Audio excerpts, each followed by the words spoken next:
Hemos escuchado en los himnos y hemos cantado del amor de Dios hacia nosotros. Casi cada uno de los himnos que cantamos nos hablan de ese amor tan grande que Dios ha tenido para con nosotros.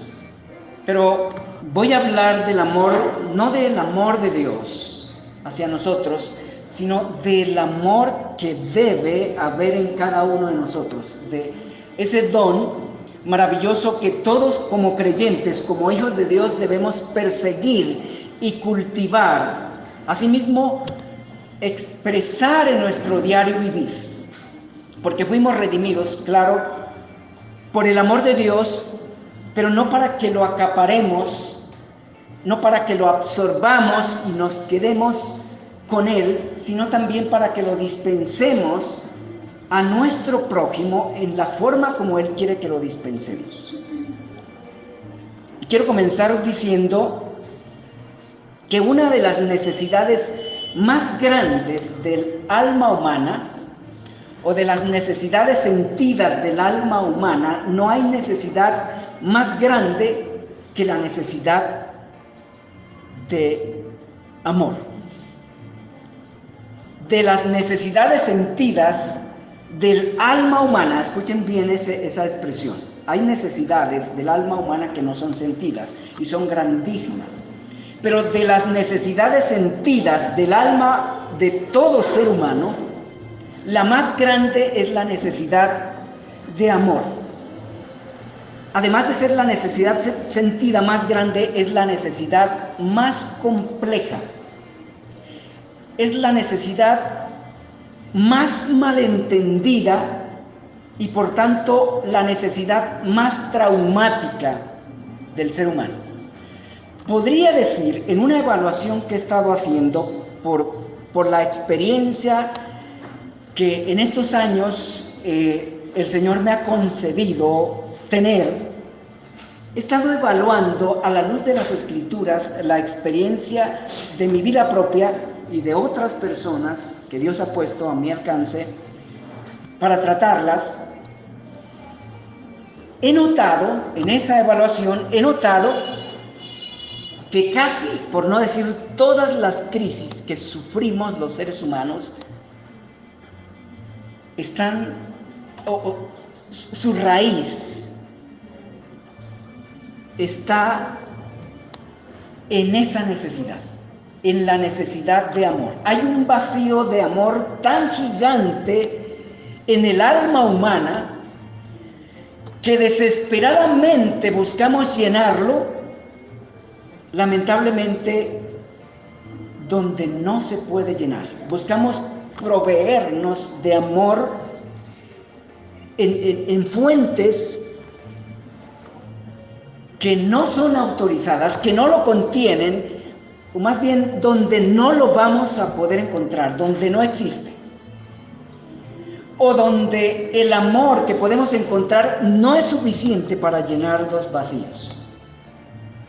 Pero podría casi afirmar que todas las crisis de los seres humanos tienen como raíz básica ese vacío de amor, esa necesidad profunda de amor con la que llegamos a este mundo.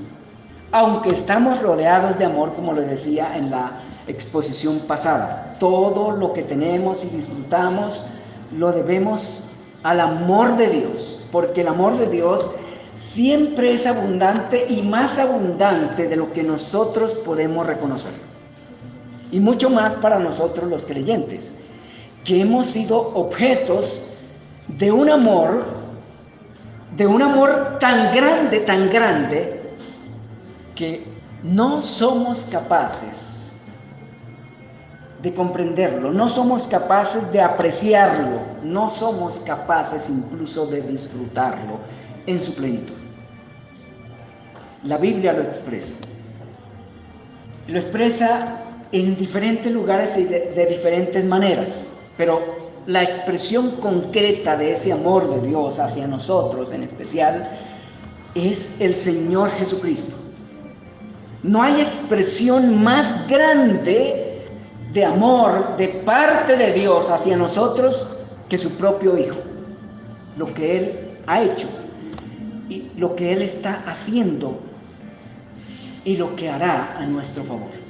Todo el Evangelio es una obra de amor y nosotros somos responsables de dispensar ese amor también. El problema es que cuando hablamos de amor o cuando pensamos en el amor, pensamos desde la perspectiva del derecho, no desde la perspectiva del deber. Permítame ser un poco más claro.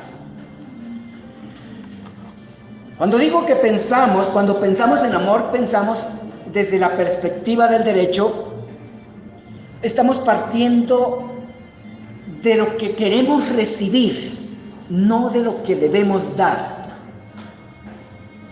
Y el énfasis en cuanto a este asunto en las Escrituras no está puesto en el derecho nuestro de recibir amor, sino en el deber de dar. La Biblia no nos exhorta a centrarnos en el derecho de recibir amor, sino en el deber de darlo, incluso hacia Dios. La Biblia no nos exhorta a reclamarle amor a Dios, ni a reclamarle a Dios amor al prójimo. La Biblia nos exhorta a amar a Dios y amar al prójimo. No obstante, sin el amor de Dios no podremos amar ni a Dios ni al prójimo, porque es necesario recibir primero el amor de Dios, que es Cristo, el amor concreto, para que por la obra de Cristo en nosotros y por su presencia en nosotros podamos dispensarle a nuestro prójimo. Dispensar amor, en otras palabras, es dispensar a Cristo, dispensar el Evangelio. Y la dispensación del Evangelio se da conociendo a Cristo, viviendo conforme a Cristo al máximo, de acuerdo a la instrucción que recibimos, porque las Escrituras nos dan instrucción específica cómo recibir el amor.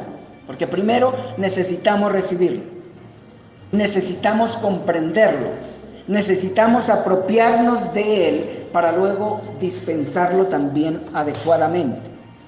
Porque no se puede negar que tenemos intenciones, algunas intenciones de ser amorosos, pero no conforme a las Escrituras. Las Escrituras nos dan instrucciones específicas, concretas, para dispensar el Evangelio, que es lo mismo que dispensar el amor de Dios con el cual hemos sido beneficiados. Cuando oímos el término amor, por causa de la distorsión que el pecado ha causado, que la desobediencia ha causado en nosotros, cuando oímos esa palabra, pensamos o traen imágenes, o las imágenes que concebimos que inmediatamente llegan a nuestra memoria, son las imágenes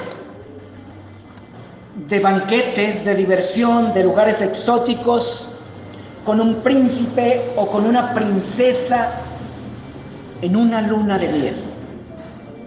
Esas son las imágenes que nos hacemos. Incluso cuando nos casamos con la perspectiva de ser amados, no con la perspectiva de amar, ¿verdad? El novio se casa y piensa que la esposa tiene que dedicarse a hacerlo feliz de ahí en adelante. Y la expectativa que tenemos cuando nos casamos sin casarnos fundamentados en la doctrina bíblica del matrimonio, en verdad nos casamos con la expectativa de que la novia o la esposa de ahí en adelante, su tarea es hacernos felices. El problema es que la novia también tiene la misma expectativa. Y el problema se agrava es porque Los dos entran en esa gran empresa con la expectativa de recibir lo que deben dar, pero no lo pueden dar porque no lo tienen. Imposible dar lo que no se tiene. Sin embargo, esa expectativa de banquetes, de lugares exóticos con un príncipe y una princesa en luna de miel, no es una perspectiva completamente equivocada. Es algo que tiene que ver con una realidad que reposa en el subconsciente de nuestro ser, de todo ser humano, porque sí fuimos creados para ser felices. Dios no nos creó para ser infelices. El propósito de Dios no es que seamos infelices. La infelicidad no la buscamos nosotros mismos. Dios no nos empujó ni nos empuja a la infelicidad. Somos nosotros mismos, por nuestra soberbia, por nuestra altivez, que pretendemos que podemos realizar nuestra vida y llevarla a la plenitud que lo desea, que lo grita nuestro corazón, por nuestro sentido común o guiados por nuestros impulsos naturales, por nuestros instintos, olvidando que nuestros instintos son generalmente pecaminosos y necesitan ser enderezados por la luz de la palabra de Dios. Y esa expectativa de ser felices existe en nuestro corazón y, como les dije, no es descabellada del todo, no es un error del todo. Esa expectativa está ahí en nuestro corazón como un indicio de aquello para lo que fuimos creados. Y es así porque cuando fuimos creados para que disfrutáramos de la plenitud del amor de Dios. Y del amor de Dios como Dios lo dispensa, porque Dios se propuso dispensar su amor a través de diferentes canales, por decirlo de esa manera. Uno de esos canales, de los primeros canales por los que Dios decidió dispensar su amor para los seres humanos, es mediante los padres, que tampoco sabemos amar a nuestros hijos. Pero mediante los padres, papá y mamá, cada uno es un canal diferente de amor. Y tenemos el deber de dispensar el amor, cada uno como Dios nos lo indica.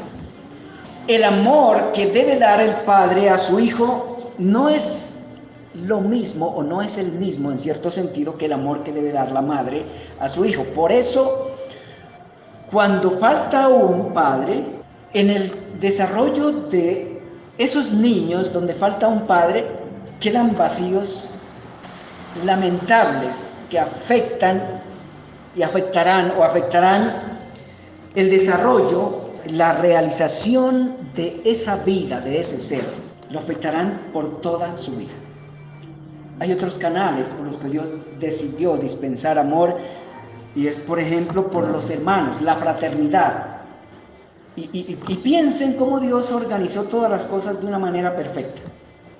Y piensen cómo Dios, a partir de la creación de la iglesia, Dios tiene la intención de recuperar todo eso que se perdió a partir de la desobediencia. La fraternidad es otro canal, pero otro es el esposo o la esposa.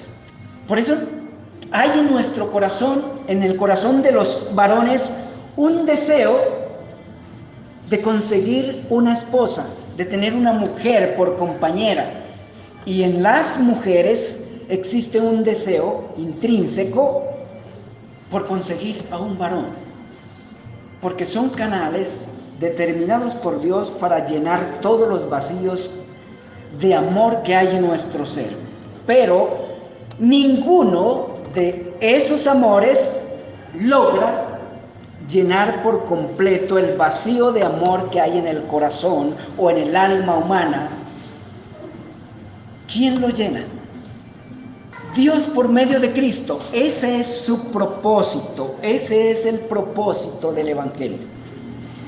Restaurar todos los medios por los cuales Él, el Padre, desde el principio se decidió dispensar su amor. Sentimos el abrazo de Dios como en himnos que cantábamos, pero nunca vemos a Dios viniendo a abrazarnos a cada uno de nosotros. ¿Cuándo sentimos el amor de Dios? Cuando amamos como Dios nos manda. Y por tanto, de ese amor es que voy a hablar. Apenas estaba en la introducción y voy a centrarme a partir de este momento en la primera característica de el amor, de ese amor del cual nosotros debemos apropiarnos, de ese amor que exhortó el apóstol Pablo a la iglesia en Corinto que buscara por encima de todos los dones y el que debemos dispensar como creyentes.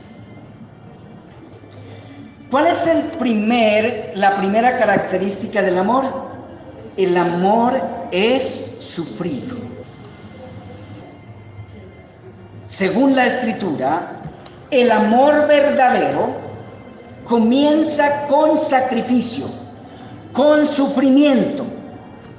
Y por eso esa es la primera característica de esta gran virtud. Es una virtud divina. Es la virtud por excelencia de la vida cristiana. Y no nos olvidemos de eso. Recuerden los que piensan casarse y los que somos casados. Cuando nos casamos, hicimos el compromiso de sufrir. Cuando juramos amar a nuestra pareja, en las buenas y en las malas, estamos jurando amarle hasta el sacrificio. Ese fue el compromiso que hicimos.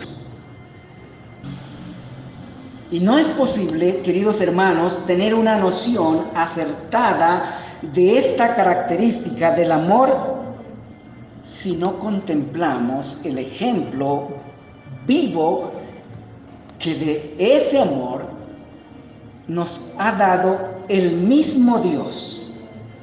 ¿Dónde tenemos ese ejemplo? En el Señor Jesucristo. Solo miremos, hermanos amados, con qué actitud comenzó el Señor Jesucristo a caminar hacia la cruz por sus amados. Hay un pasaje que nos relata el avance del Señor Jesucristo hacia el Calvario, que hasta sus discípulos se impresionaron. Marcos capítulo 10, versículos 32 al 34. Hacía poco el Señor Jesucristo les había hablado de lo que le esperaba en Jerusalén. Y después de eso el Señor Jesucristo tomó la delantera para marchar a ese lugar donde sabía que iba a ser sacrificado, escarnecido, maltratado hasta lo máximo. Pero él sabía con qué propósito tenía que pasar por esas circunstancias. A la luz de las Escrituras, el Señor Jesucristo es la más grande expresión de amor que pueda ser conocida. Consideremos eso a partir de la siguiente referencia. Vayamos a Romanos capítulo 5, versículo 7 y versículo 8, lo que dice. Estas palabras las leemos y las recitamos constantemente, pero pocas veces nos detenemos a considerarlas. Creo que no soy capaz de expresar adecuadamente, de exponer adecuadamente lo que esto, ni pretendo lograrlo. Dice Romanos capítulo 5, versículos 7 al 8, dice, ciertamente apenas morirá alguno por un justo, con todo pudiera ser que alguno osara morir por el bueno. Mas Dios muestra su amor para con nosotros en que siendo aún pecadores, Cristo murió por nosotros. Esto es sencillamente impresionante. Nosotros los creyentes debemos impresionarnos por esto. Esto nos debe impactar sobremanera. Y si no somos impactados, por lo menos pensemos en eso, tratemos de esforzarnos, como dice el hermano José en ocasiones, intencionalmente a meditar en esto para tratar de ver la magnitud de esa obra. Y tengamos en cuenta lo siguiente, estos versículos nos llevan a eso, a reconocer por qué Dios nos amó. ¿Por qué Dios nos amó? Por ahí debemos comenzar a preguntarnos por qué Dios nos amó, para entonces saber o lograr reconocer cómo debemos amar. Y a la luz de estos dos versículos que acabamos de leer, podemos afirmar categóricamente que Dios no nos amó por lo buenos, por lo simpáticos, por lo amables, y mucho menos por lo puros que éramos, ¿o sí? Dios nos amó porque vio algo de esto en nosotros, que éramos buenos, simpáticos, amables o puros. Nos amó a pesar de lo que somos. Nos amó a pesar de lo que éramos. Y podemos decir que Dios todavía nos ama a pesar de lo que somos, porque no somos lo que debemos ser. Todavía no somos lo que debemos ser. Y no hacemos lo que debemos hacer como Dios nos dice que debemos hacer. El apóstol Pablo escribió en este versículo, y voy a parafrasearlo, ¿sí? En verdad, si en algún momento alguien está dispuesto a morir por otro, sería por un justo, si es que alguien en algún caso se atreve a morir por alguien bueno. ¿Quién se atrevería a morir por un delincuente? ¿Alguien se atrevería a ponerse en el lugar de un delincuente? Pero vean lo que dice el versículo. Pero Dios muestra su amor para con nosotros. ¿Qué hemos sido nosotros? ¿Qué éramos? Predadores de la creación de Dios. Acertadamente escribió el apóstol Pablo en su primera carta, en su carta a los Romanos, la única carta, en el capítulo 3. Es el diagnóstico que hace el Espíritu Santo de la realidad de la condición en la que nos dejó la desobediencia y de la que todavía no terminamos de recuperarnos. O si alguien ya se recuperó por completo de todo el daño que el pecado le ha hecho. ¿Alguien está ya recuperado por completo? ¿Alguien ha dejado de ser egoísta? ¿Alguien ha dejado de ser indiferente? Sobre todo ante las cosas de Dios. Pero Dios muestra su amor para con nosotros en que siendo aún pecadores, Cristo dio su vida en nuestro lugar. Escuchemos esto otra vez. ¿Cómo muestra Dios su amor para con nosotros? Dando a su propio Hijo. ¿Cuándo? Cuando aún éramos pecadores. Cuando aún ni siquiera teníamos interés alguno por agradarle. Y si le buscábamos para que Él nos agradara, para que Él nos concediera las cosas que necesitamos para complacer nuestra carne. porque eso es lo único que podemos hacer antes que ocurra en nosotros lo que la Escritura llama el nuevo nacimiento.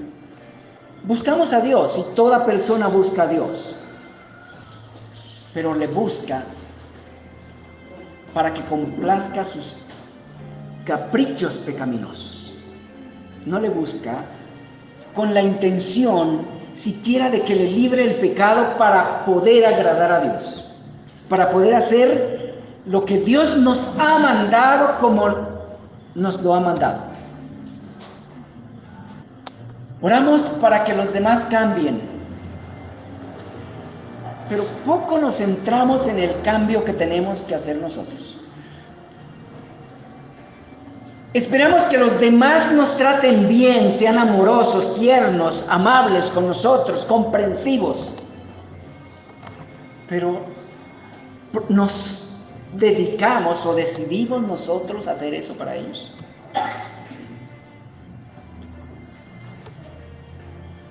Nos agrada que nos lleven el desayuno a la cama, ¿verdad? Qué bonito.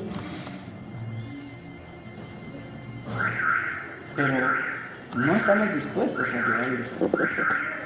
Nos agrada que nos perdonen, pero no estamos dispuestos a perdonar. Nuestras ofensas son pequeñas hacia los demás, las de los demás son gigantes hacia nosotros. Nuestras ofensas deben ser perdonadas, las de los demás no podemos perdonarlas. Vemos cómo tenemos una perspectiva invertida. Esperamos que nos den lo que no estamos dispuestos a dar. Hizo eso Dios con nosotros. Él sabía que no éramos capaces de responder. Tenemos el deber de responder a Dios, a cada mandamiento. Pero siendo incapaces de responder, llevándole la contraria en todo, porque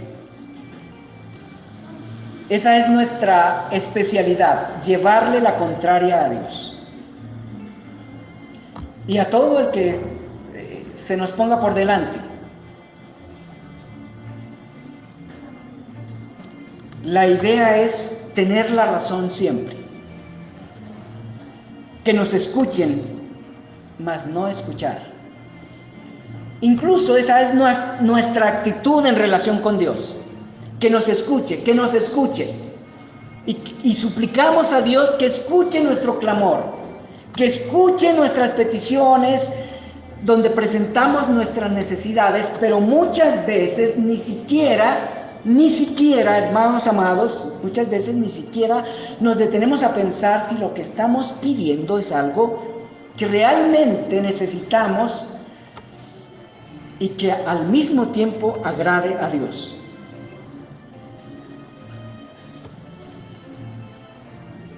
Por eso muchas veces nuestras peticiones no son respondidas y quedamos frustrados porque pedimos mal, porque pedimos, como dice Santiago, para gastar en nuestros deleites. La afirmación, el amor es sufrido, implica que el amor tiene la capacidad de padecer por los objetos amados. Implica que el amor tiene la capacidad de asumir desprecios, agravios, adversidades con humildad, con paciencia, con determinación, con decisión y esperanza por el bien del objeto o los objetos amados. Eso es lo que vemos de parte de Dios en Cristo. Vamos a Isaías capítulo 53, versículos 3 al 7. Dice: despreciado y desechado entre los hombres, varón de dolores, experimentado en quebranto, y como que escondimos de él su rostro. Fue menospreciado y no le estimamos. Ciertamente llevó en nuestras enfermedades y sufrió nuestros dolores, y nosotros le tuvimos por azotado, por herido de Dios y abatido. Mas Él herido fue por nuestras rebeliones, molido por nuestros pecados. El castigo de nuestra paz fue sobre Él, y por sus llagas fuimos nosotros curados. Todos nosotros nos descarriamos como ovejas. Cada cual se apartó por su camino, por donde bien le pareció. Mas Dios cargó en Él el pecado de todos nosotros. Angustiado Él y afligido, no abrió su boca. Como cordero fue llevado al matadero, y como oveja delante de sus trasquiladores, enmudeció y no abrió su boca. ¿De quién habla este pasaje? Del amor de Dios hacia nosotros, pero también habla de nosotros, cómo era nuestra actitud ante el amor de Dios, incluso ya recibiéndolo, siendo objetos de Él. Pero como el punto que quiero enfocar no es, sin pasar por alto el amor que Dios ha dispensado hacia nosotros, pero el punto que quiero enfocar es del que debemos nosotros dar, del amor que debemos nosotros dar, del amor que nos debe caracterizar a nosotros como criaturas hechas a la imagen de Dios, y mucho más como criaturas redimidas. Porque Dios nos dice que debemos amar como Él nos ha amado. Y para poder amar como Él nos ha amado, tenemos que mirar pasajes como estos, que a pesar de lo que éramos y aún de lo que somos, cómo Dios demostró su amor para con nosotros. Por eso el autor del libro a los Hebreos escribió diciendo: considerad aquel que sufrió tal contradicción de pecadores, para que vuestro ánimo no se canse hasta desmayar. Hebreos capítulo 12, versículo 3. Hermanos, tenemos el deber de amar en todas las direcciones. Y para ello tenemos que tomar conciencia que a las personas que Dios nos manda amar horizontalmente son pecadores.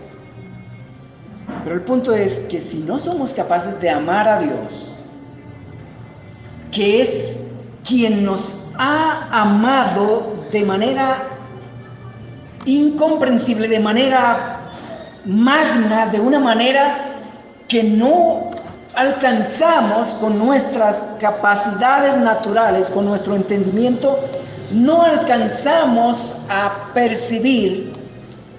Si no logramos amar a aquel que nos hace tanto bien, ¿cómo podremos amar al que nos hace mal? Si nos quedamos cortos para amar al que nos hace tanto bien, ¿cómo poder amar al que nos hace mal? Pero tenemos la obligación de amar, aún al que nos hace mal. Considerad al que se refiere el autor del libro a los Hebreos en el capítulo 12, versículo 3, indica: aprendan de Cristo. Aprendan cómo Cristo les amó, para que así se amen unos a otros y amen a su prójimo. No podremos amar como debemos amar sin contemplar cómo fuimos amados por Dios mediante el Señor Jesucristo, el amor en persona. Él es el ejemplo máximo de amor y es quien debemos imitar para poder amar a los demás. Nosotros tenemos una perspectiva equivocada de amor. Es que tendemos a amar al que nos ama. El Señor Jesucristo se refirió a eso en el capítulo 5 del Evangelio de San Mateo, y exhortando a sus discípulos, les dijo: ustedes tienen que amar a sus enemigos para que demuestren que son hijos del Padre que está en los cielos. Mateo capítulo 5, versículo 45 en adelante. Sin contemplar al Señor Jesucristo y la forma como Él nos ha amado y nos sigue amando, no seremos capaces de cumplir con este mandamiento, de amar a nuestro prójimo como a nosotros mismos y de amarnos a nosotros entre hermanos, como hijos de Dios, como Él nos amó. Esa es la forma de Dios, a la forma como Dios nos ha amado, que Dios nos exige amar. Dios nos amó tal como somos, no por lo que somos, sino a pesar de ello. Y es lo que leímos ahí en Romanos capítulo 5, versículos 7 y 8. Dios nos amó por lo que se propuso hacer de nosotros, en nosotros, con nosotros y para nosotros. Lo leímos también, hermanos, en Efesios capítulo 3, versículos 3 al 14, y lo leímos al comienzo del culto. Dios no nos amó por lo que éramos, sino por aquello que buscaba lograr hacer en nosotros, con nosotros y para nosotros. Aquí tenemos también cierta manera de amar. ¿Cómo enfocarnos para amar? Es pensando en lo que queremos lograr en la persona, lo que queremos lograr con la persona. En otras palabras, el amor de Dios es un amor restaurador, un amor salvador, un amor redentor, y de esa manera nosotros debemos enfocar el amor. Si lo enfocamos de esa manera, finalmente resultaremos también recibiendo lo que queremos recibir como producto natural de lo que hemos dado. Algo de lo que debemos estar conscientes, hermanos, es que no es posible amar a pecadores dependiendo de lo que son. Si el esposo pretende amar a su esposa por lo que ella es, va a fracasar. Y si la esposa pretende amar al esposo por lo que él es, también va a fracasar. Si como hermanos pretendemos amar a los hermanos por lo que son los hermanos hacia nosotros, vamos a fracasar. Porque todos decepcionamos a todos. Somos personas tremendamente decepcionantes, casi en todo. De manera que si hemos de amar verdaderamente, debemos aprender a amar de la manera como Dios nos ha amado, con propósito, procurando el bien máximo de los objetos amados. Ese es el enfoque del amor de Dios y ese debe ser el enfoque nuestro. Y esto no es posible sin sufrimiento.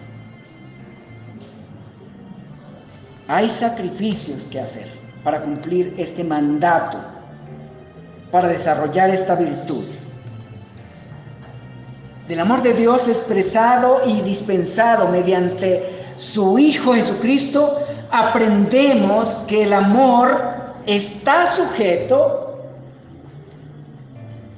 a objetivos trazados, y no trazados por nosotros mismos, sino trazados por Dios, y se mueve sobre criterios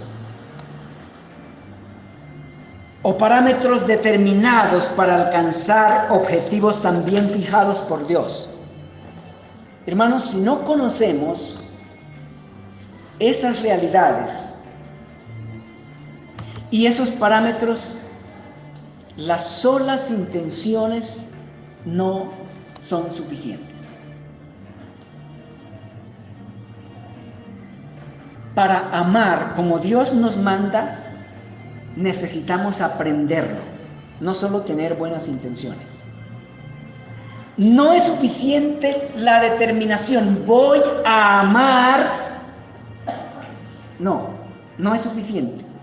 Es necesario aprender, porque así como el amor de Dios está enfocado en unos propósitos específicos trazados por Él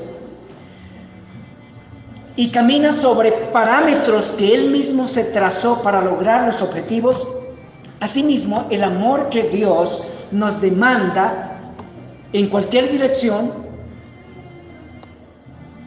tiene objetivos específicos y parámetros específicos sobre los cuales debemos rodar, andar, para alcanzar esos objetivos. Por eso digo y repito, no es suficiente con decidir voy a amar. Si algunos de ustedes van a salir hoy con la intención, bueno, voy a dedicarme a decidir amar tal como hoy lo escuché. No es suficiente esta predicación, no es suficiente. Sé que esta predicación puede, y espero que sea ese un fruto, estimularnos a amar. Pero si solo vamos a depender de la buena voluntad, desconociendo los propósitos hacia los que debemos avanzar y los parámetros sobre los cuales debemos avanzar, vamos a frustrarnos en los primeros intentos. El amor verdadero no es algo que está en el aire, amados hermanos. En primer lugar, tenemos que reconocer que viene de Dios. Dios es la única fuente de amor. Y por tanto tenemos que buscarlo en Dios, que Dios nos llene de su amor, para que una vez llenos de su amor podamos dispensar amor hacia los que Dios nos manda amar. El amor de Dios se mueve sobre principios espirituales hacia objetivos benevolentes celestiales para los objetos amados. Y sé que estos términos no se captan fácilmente. Por eso permítanme repetirlos. El amor de Dios se mueve sobre principios espirituales hacia objetivos benevolentes celestiales para los objetos amados. A veces el único objetivo que tenemos cuando intentamos amar es que se nos retribuya de inmediato con algo. ¿No es verdad? Llevamos un regalo y esperamos de inmediato un abrazo y que a partir de ese momento la esposa nos trate como los príncipes. Esos son objetivos mediocres. No tengo el tiempo de hablar de estos objetivos que acabo de mencionar, pero permítame repetirlos. El amor que Dios nos demanda se mueve sobre principios espirituales hacia objetivos celestiales benevolentes para los objetos amados, buscando siempre el bien máximo del objeto amado. ¿Y cuál es el bien máximo del objeto amado? ¿Cuál es el bien máximo que debemos buscar para nuestro prójimo, cualquiera que sea nuestra esposa, esposo, hijos, hermanos, compañeros? ¿Cuál es el bien máximo? ¿Cuál es el bien máximo que Dios ha dado a la humanidad, hermanos queridos? Cristo, la salvación, la vida eterna. Pero no hay vida eterna sin Cristo.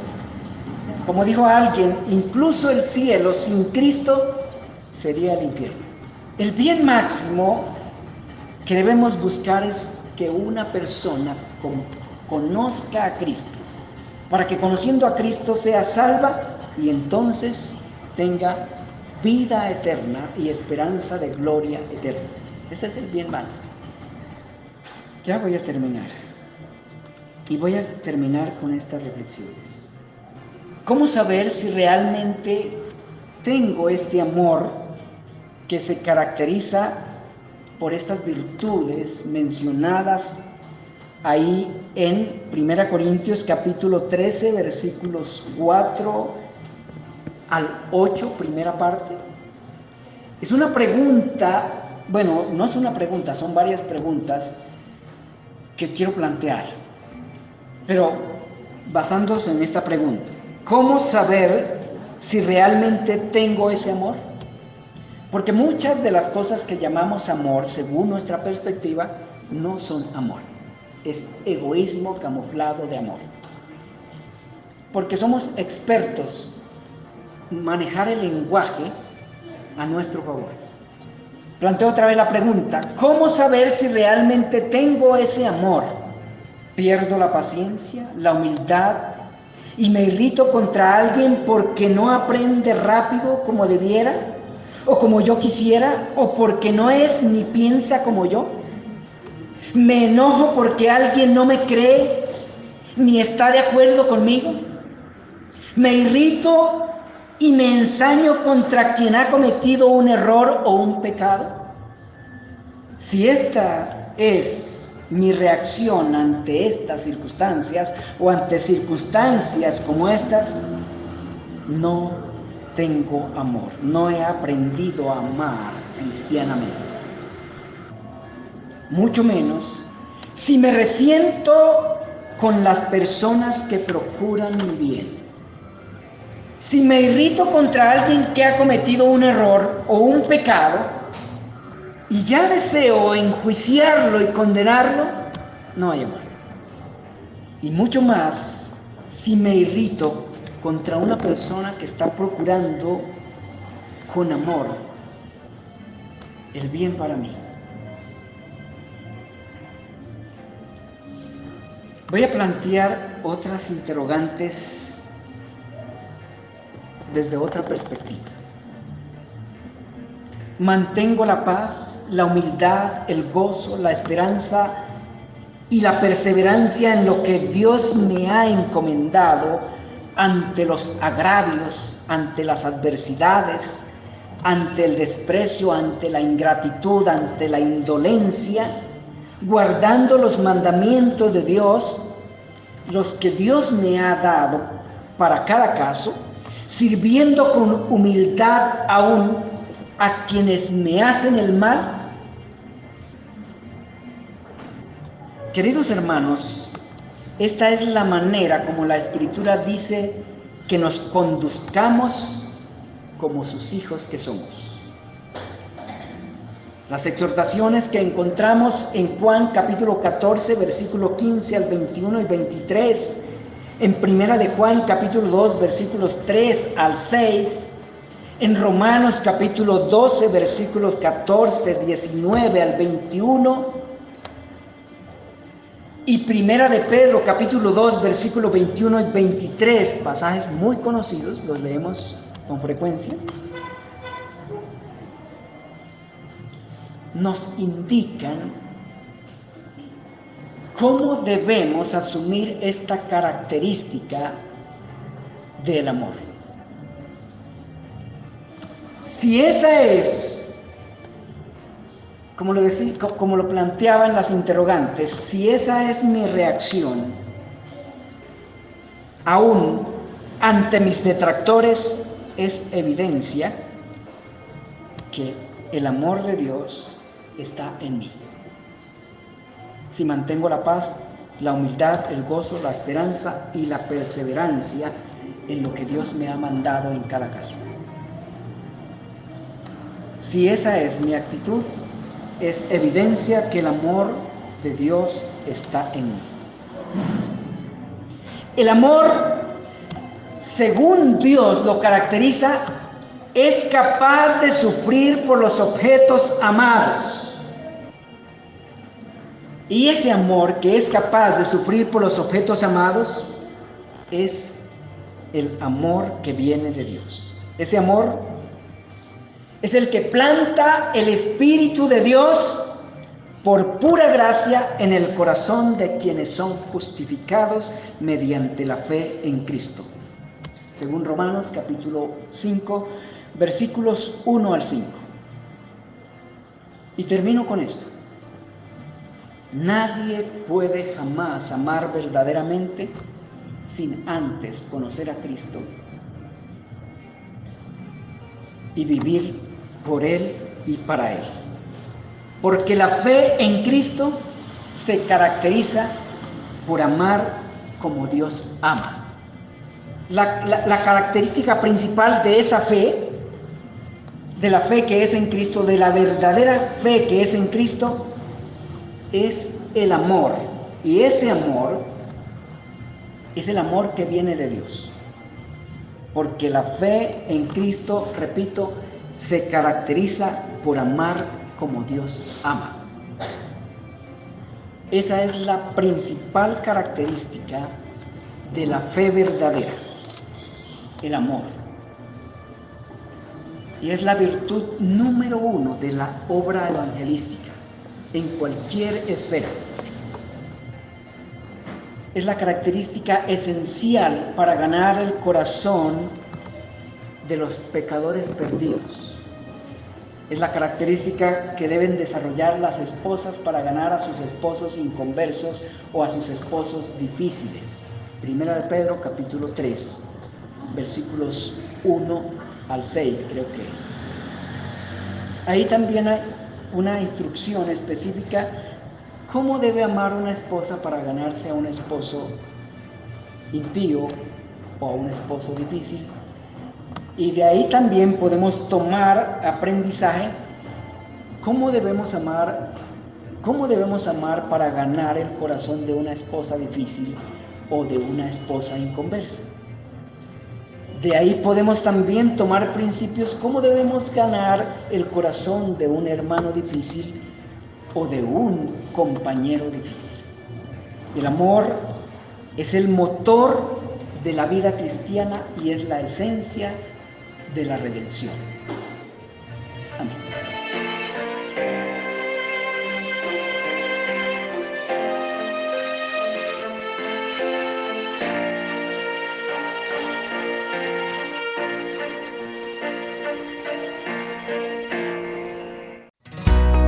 Si encontró edificante esta exposición, por favor recomiéndela y compártala a sus familiares, amigos y conocidos. Es una manera sencilla de acercarlos a Dios, ayudarlos a comprender la vida y a vivirla conforme a la voluntad de Dios, agradable y perfecta. Al suscribirse a este canal, nos animará a seguir trabajando en el estudio y exposición de la Palabra de Dios con el fin de llevarla a otros corazones de la manera más sencilla y fiel posible.